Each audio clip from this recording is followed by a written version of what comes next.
Assalamualaikum warahmatullahi wabarakatuh. Salam sejahtera dan salam bahagia Bapak dan Ibu guru yang hebat. Kali ini kita akan membahas mengenai ruang kolaborasi topik 3 terkait analisis asesmen di ruang kelas. Saya sendiri, Ibu Siti Awaliyah Mansur, yang akan membersamai Ibu dan Bapak guru yang hebat pada kesempatan kali ini. Selanjutnya, seperti yang sudah terlihat, mata pelajaran pada asesmen tersebut adalah bahasa Inggris yang disusun untuk kelas 11 pada fase F. Lalu, capaian pembelajaran dari topik tersebut adalah membaca dan mempresentasikan. Di mana di sini setelah membaca berbagai jenis cerita pendek, siswa diharapkan mampu mengidentifikasi dan menjelaskan secara rinci unsur-unsur intrinsik cerita seperti tokoh, latar, alur, sudut pandang, tema, dan amanat, serta menganalisis bagaimana unsur-unsur tersebut saling berkaitan untuk membentuk makna keseluruhan cerita dengan tepat. Selanjutnya, tujuan pembelajaran. Jadi di sini tertulis bahwa siswa mampu memahami definisi cerita pendek dan mengidentifikasi unsur-unsur intrinsik yang membangun cerita, dan siswa dapat menganalisis hubungan antara unsur-unsur intrinsik cerita pendek serta memahami bagaimana unsur-unsur tersebut berkontribusi pada keseluruhan cerita, lalu mempresentasikannya di depan kelas. Lalu materi ajar atau topiknya yaitu berkaitan dengan short stories, introductions of short story and its intrinsic element, berkaitan dengan cerita pendek, pengenalan pada cerita pendek yaitu definisinya, dan unsur intrinsik dan atau elemen intrinsik dari cerita pendek. Sedangkan jenis asesmennya yaitu asesmen formatif, di mana pertanyaan pemantik terkait cerita pendek dan keaktifan peserta didik dalam proses diskusi, kerja kelompok, dan presentasi. Kemudian bentuk asesmennya yakni diskusi dan unjuk kerja atau presentasi.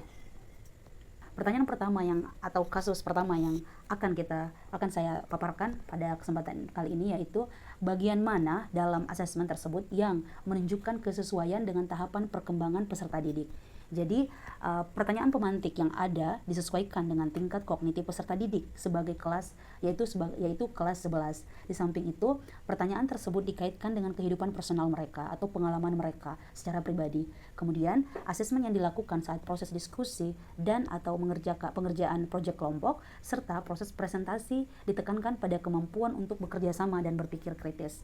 Ada dua pertanyaan pemantik di sini. Yang pertama yakni have you ever read any short stories? Where and what is the type? And the second adalah what makes stories interesting for you? Jadi mereka ditanya mengenai pengalaman membaca cerita pendek, kemudian mereka juga ditanyakan mengenai apa saja hal yang menarik dari cerita pendek berdasarkan pengalaman mereka dan perasaan mereka tentunya. Bagian mana dalam asesmen yang menunjukkan kesesuaian dengan aspek lingkungan, budaya, dan karakteristik peserta didik. Jadi, pemilihan cerita pendek yang digunakan sebagai materi dalam proses pembelajaran berasal dari daerah peserta didik, yakni Sulawesi Selatan. Dengan mempertimbangkan cerita pendek tersebut, peserta didik memperoleh kesempatan untuk lebih memahami tentang budaya mereka. Selain itu, olehnya dalam proses pemaparan hasil proyek, peserta didik mampu menunjukkan rasa cinta tanah air. Kemudian, mereka juga dapat memperoleh penilaian yang didasarkan pada hasil diskusi mereka.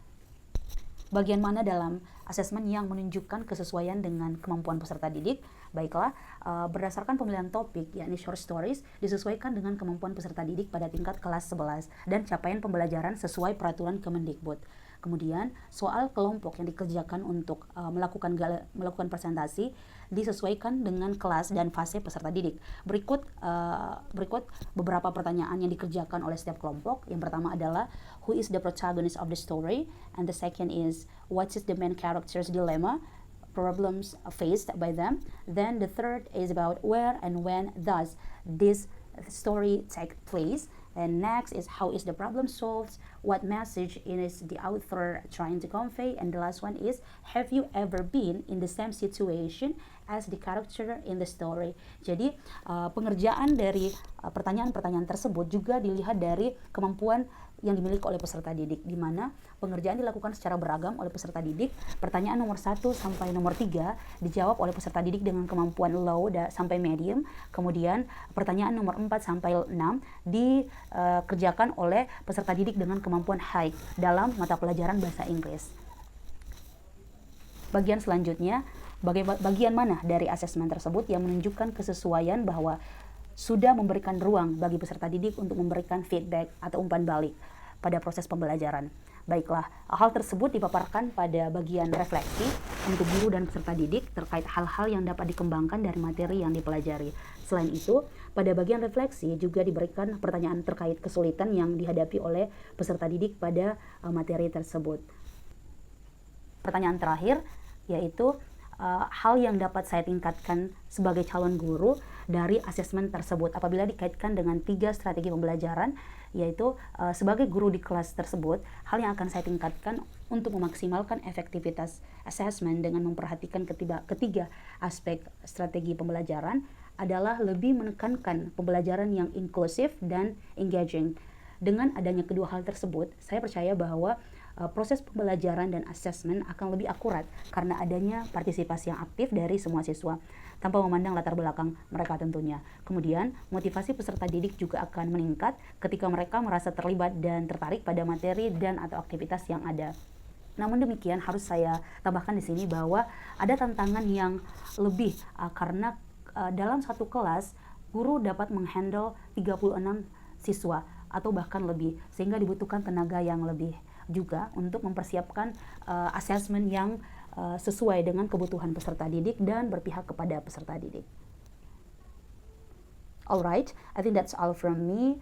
Thank you so much for your attention. Terima kasih banyak untuk perhatiannya Bapak Ibu guru yang hebat. Sampai bertemu lagi di project-project selanjutnya. Salam bahagia.